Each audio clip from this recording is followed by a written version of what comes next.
hari igihe n'Imana erega ipermeta ko ibintu bidushikako kugira ngo irabe ukwizera kwacu, irabe gukomera dufise, irabe ikibanza tuyiha, irabe ikibanza duha ibibazo, kuko igihe turiko duha ikibanza kinini ibibazo ducamwo tuba turiko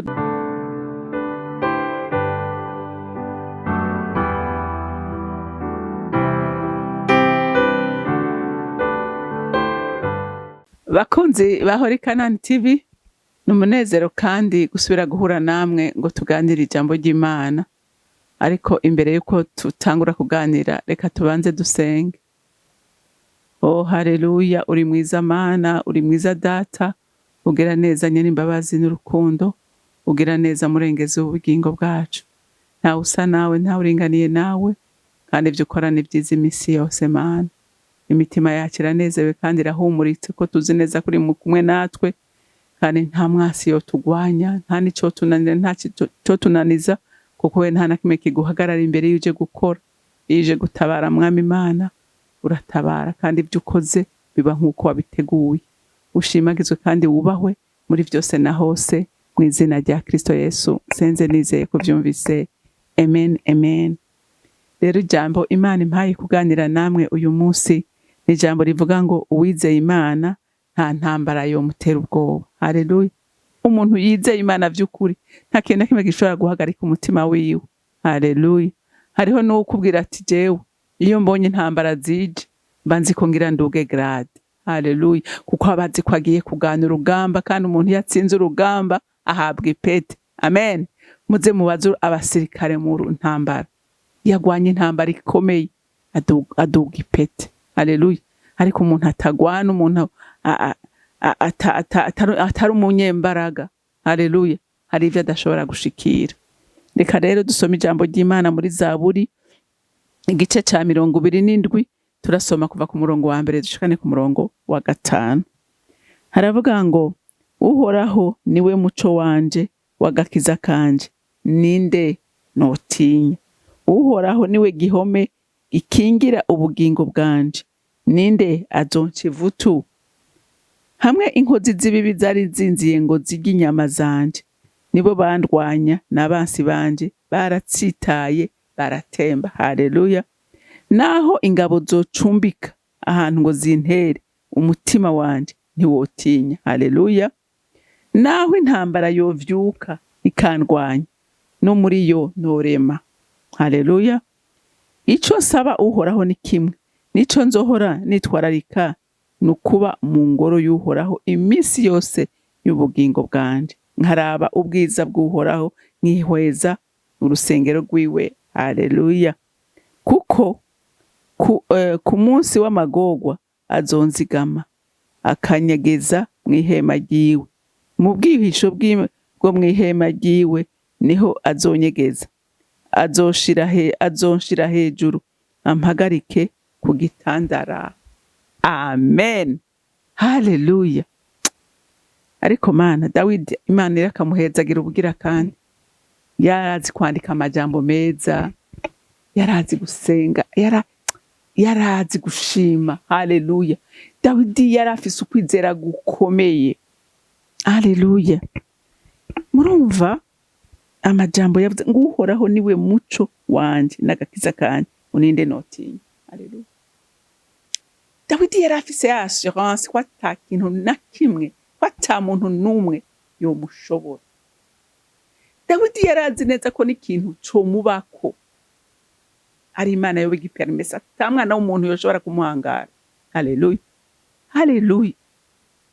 Yarabizi neza. Jewe ntaco notinya, ni igiki notinya? Imana iri mu ruhande rwanje, Imana imfise mu kiganza ca, ni igiki notinya? Haleluya.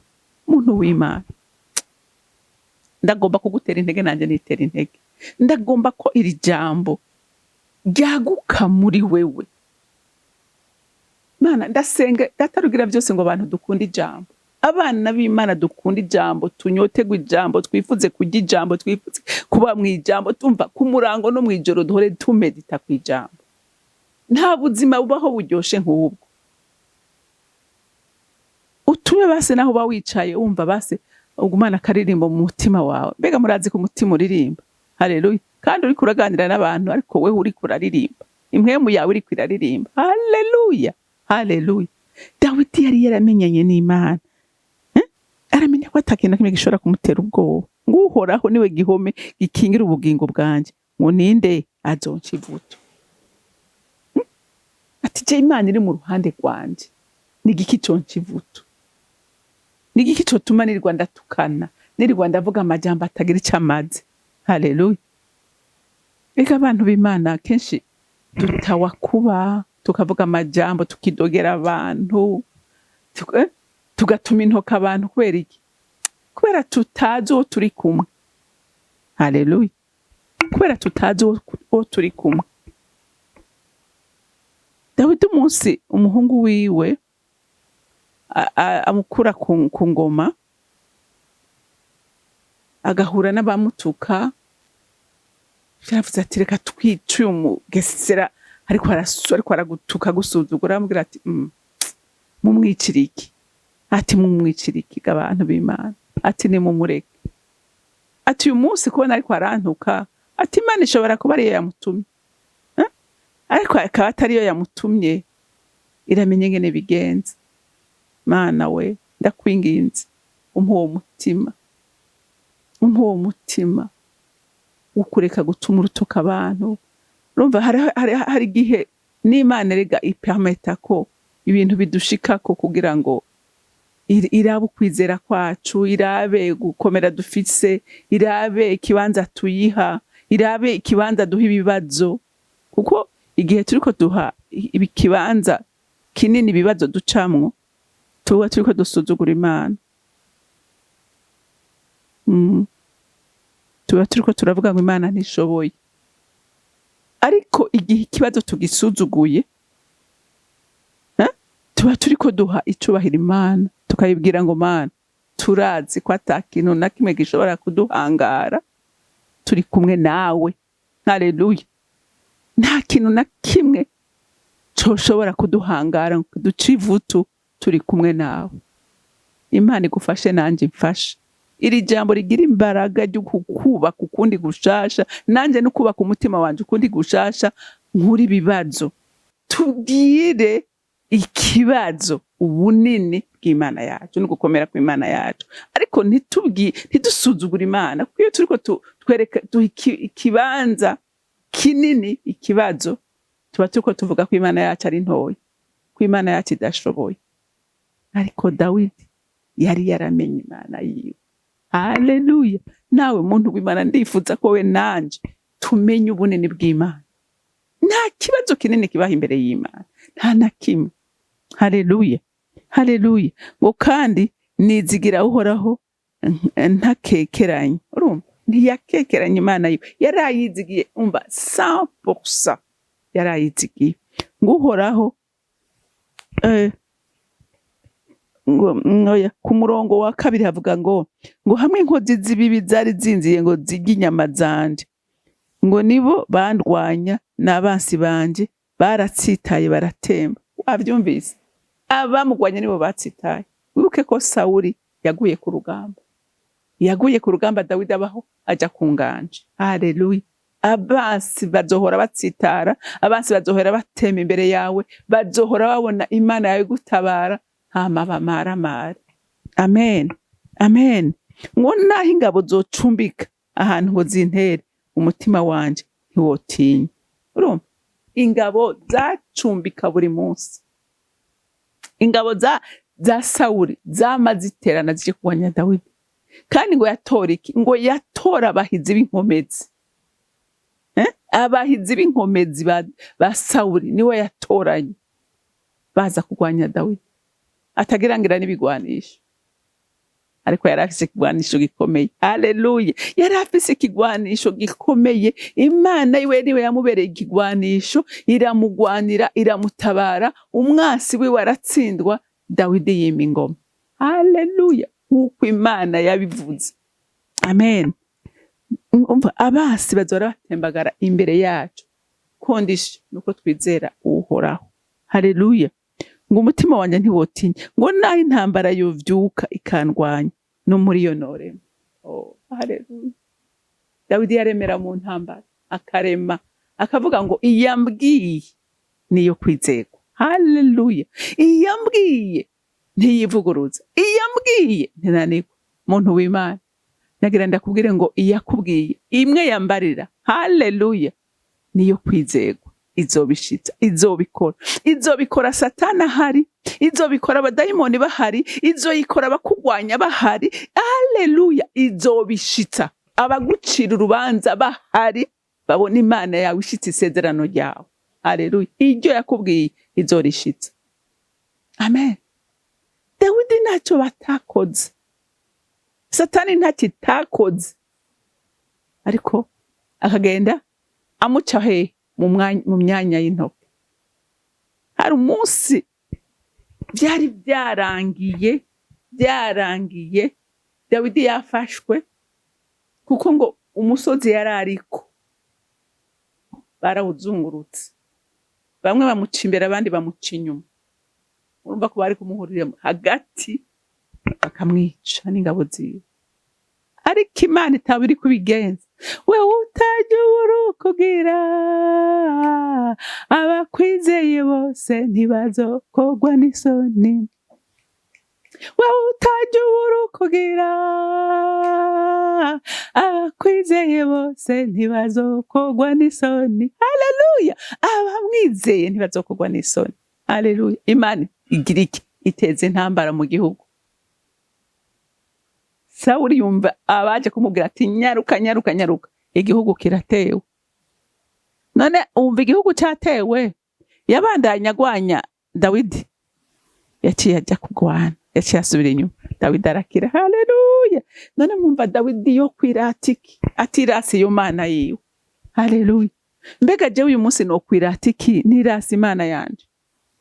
Ko hariho ibibazo bishobora kugucugara imbere n'inyuma, ariko ukabona ubandanya, ukabona ubirengana, ukabona buraca.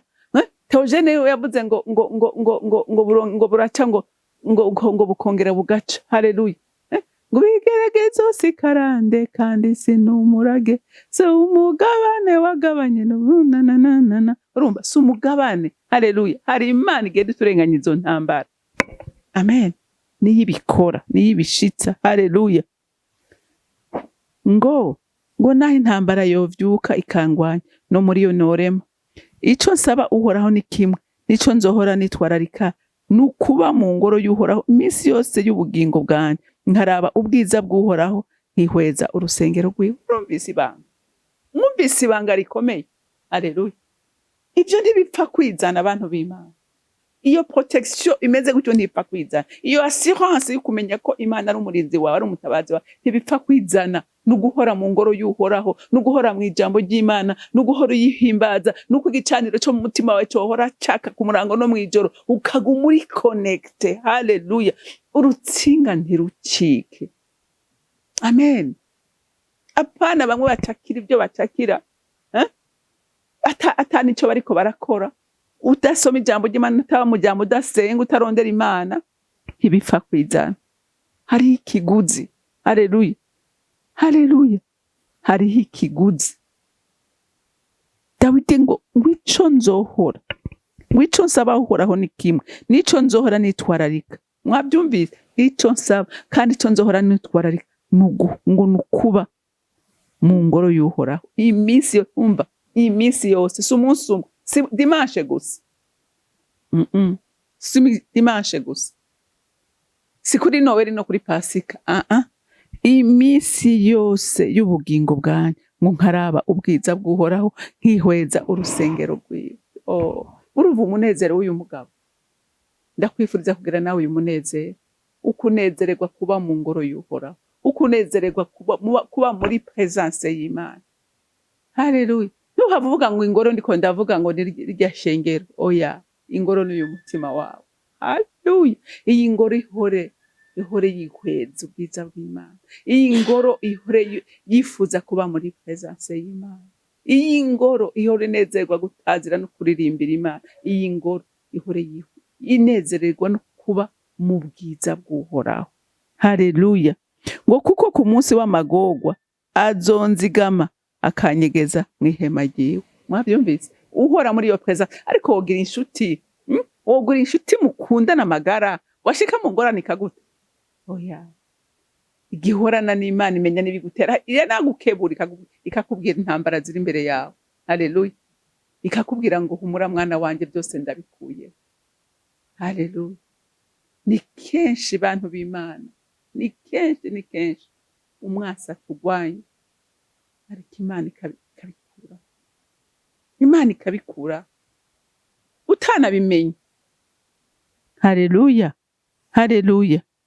Ngo mu bwihisho bwo mw'ihema ryiwe nihazonyegeza, azonshira hejuru ampagarike ku gitandara. Haleluya. Abamwizeye azobagwanirira. Dawidi yaramugwaniriye, Dawidi amushikiriza ubwami. Haleluya. Mu gihe gikwiye, mu gihe Imana yashinze. Nawe igihe uzorondera Imana ukayironderana umwete, ukayizera, nta kibuza na kimwe, nta na kimwe kizohagarara imbere y'isezerano ry'Imana. Ibyo yagusezeranije izobikora, izobishitsa, ntawe igisha inama, nta kitinya, nta kinanira, nta nzira ishobora kubura imbere y'Imana. Haleluya. Inzira zose zirashika ku Mana. Rero Imana yo mw'ijuru ikumpere umugisha.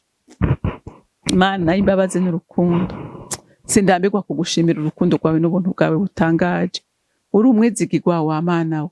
We ntuzi guhemuka, ntuzi guhemukira abawe. Nukuri ibyo uvuze urabikora kandi ukabishitsa, kandi ubakwizeye ntazokwigera amaramara. N'ijambo ryawe riravuga ngo nta mabi yamfukamiye azokwigera kogwa n'isoni, kandi ngo nta n'uwankoreye ngo aze yikorera amaboko. Shimagizwa muvyeyi mwiza, ko utazi kuva kw'isezerano ryawe. Icubahiro cyose kibi cawe, mw'izina rya Kristo Yesu senze nizeye kuvyumvise. Amen, amen. Mwarahezagiwe, mugire umunsi mwiza.